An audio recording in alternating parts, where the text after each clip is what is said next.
6 a.m., dead quiet. I'm standing barefoot in boxers on my porch, breathing in cold pine air, when out of nowhere, here comes the HOA president, head to toe Lululemon, rattling her Stanley Cup. Barreling up my private gravel road in this obnoxiously white G-Wagon, live on TikTok, streaming my criminal activity to her 7 devoted followers. She slams the door, points at me, and shrieks, "You're illegally squatting on HOA land," waving around 17 pages of bylaws like she's about to cast a spell. Sheriff's on speed dial. "Vacate now," she demands, her exhaust choking out what little peace I had left, while my generator just hums along, steady as ever. An hour later, I'm still out there, mug of black coffee in hand, just watching the mist roll over my 400-acre valleys, every tree, every stream, and, yes, every single HOA lot, including her own $1 million mortgage. Sheriff's Deputy Williams calls me up, voice already bored. "We have complaints about illegal structures. You need to vacate or face arrest." I just smile and say, "Deputy, tell Karen to check her deed. It's in my name. And the bank, they call me sir. What would you do if some HOA Karen tried to evict you off land you secretly owned? Drop your revenge stories below, and let's go viral." Yeah, that happened. My name's Marcus Reed. 15 years ago, I did what every burned-out tech executive dreams of. I ghosted, straight up vanished into the Rockies, where the only notifications come from elk wandering through my yard. Sold my cybersecurity company at 52, packed up, and chased the one thing no Delilah Hartwell type could ever follow me to: peace. Spoiler, I was wrong. Let me back up a sec, to 2009, in the courthouse that smelled like stale coffee and broken dreams. Auctioneer's voice echoing off marble, auctioning off 2,400 acres, mineral rights included, mind you. I raised my paddle. No one else even flinched. $800,000 later, I owned an entire valley, every pine, every stone, every drop of water feeding into the Colorado River. Ancient deed in my hands, covering everything but the air. I built my cabin with hand-hewn timber that still smells like Christmas. Every inch designed to outlast civilization. 1,200 square feet of pure, screw your property values. Stone fireplace popping, mountain wind slipping through. Cracks I left for character. No HOA. No neighbors. 14.5 years of paradise. Then came Delilah, 58, fresh from California, driving her G-Wagon like she's about to take Berlin. She bought herself 1 acre of overpriced dirt for $400,000 at my valley's entrance.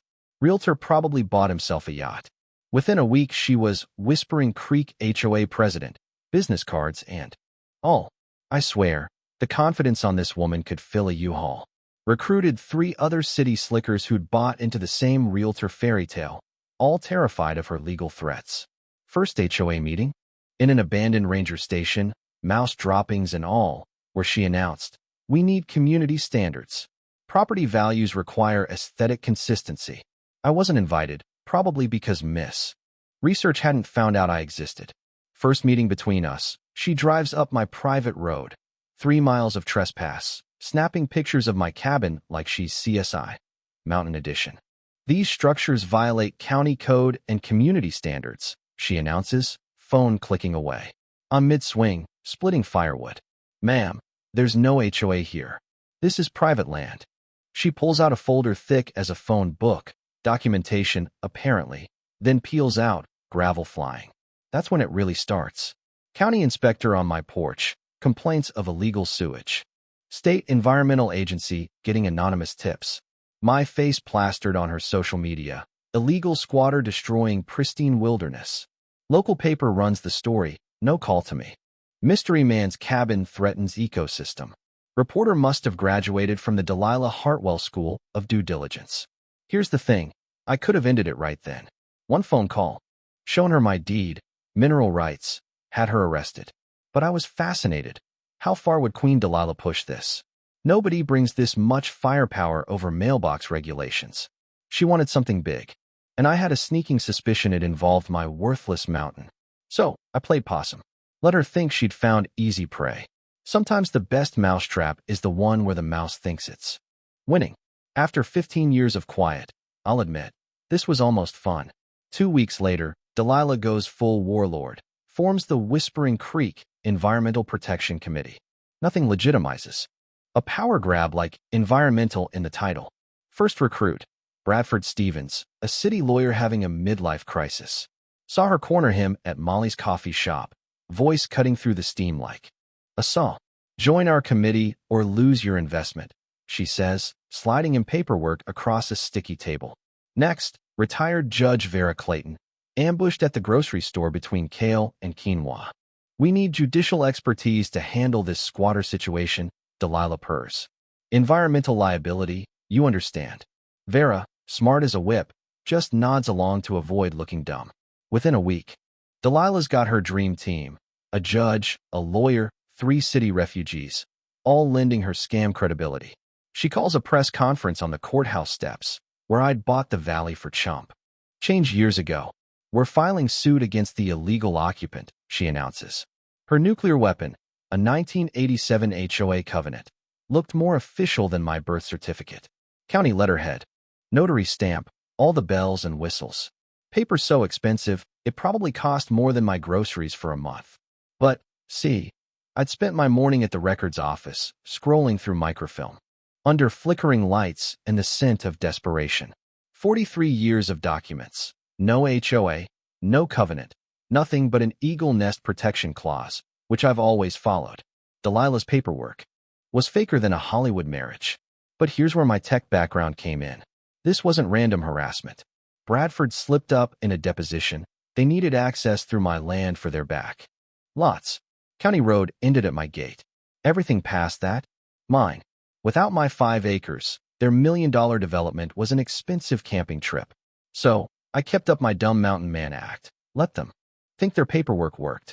Behind the scenes, I hired Patricia Gonzalez, the county's sharpest real estate attorney. You own everything, Marcus, she whispered after reading the documents. Her face paled like a ghost. Turns out, not only were Delilah's claims bogus, every property sale, including hers, was illegal. Her luxury lots were carved from land she'd never owned. County clerks had never checked the title chain. The twist? There were copper, silver, and rare earths worth $150 million under my so-called worthless cabin. My granddad's land grant, a letter clipped to the deed. Keep it wild. The land doesn't belong to us. We belong to it. He'd bought it for $12,000 back in the uranium rush. Preserved it for people, not profit. I spread out those survey maps and realized every single acre these folks had been fighting over was mine. Delilah, all her allies, every development plan, trespassing since day one. We could have ended it right then. But the real play was to let her keep talking. Every threat, lawsuit, and environmental claim became attempted theft of federally protected mineral rights. Meanwhile, Delilah turns up the heat, literally. My workshop goes up in flames. Sheriff Rodriguez kicks through the ashes, gasoline everywhere. Whoever did this wanted you gone. Fresh Mercedes tire tracks in my driveway. But they torched the wrong thing. The real evidence lived in FBI servers and bank vaults, not a mountain workshop.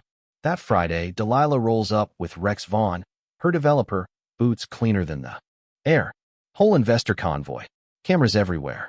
Surrender documents. 50 grand, generous offer. And every word is being captured by FBI tech disguised as pine cones. I hesitate, and Delilah's mask slips. You've lost. The fire? Just a preview. Rex pipes up, bragging about pulling this scam across 3 states. They even explain how to forge documents, while FBI mics record every word. Finally, I set down the pen, look up at the hidden camera, and say, fascinating, you just confessed to federal racketeering. Dead silence. Mountain wind stops. Then, FBI agents appear, sheriff sirens wailing. And Delilah's shriek of rage echoes across the whole valley as she's cuffed. I own this whole valley, always have. Town council meeting that night. Every news crew in the state packed shoulder to shoulder. People expect to see me humiliated, but Delilah's chair is empty. I step up to the mic. You've been manipulated by criminals. My name's Marcus Reed. I own every single acre of Whispering Creek Valley, and I have for 15 years. Phones out. People Googling, faces turning pale as truth sets in.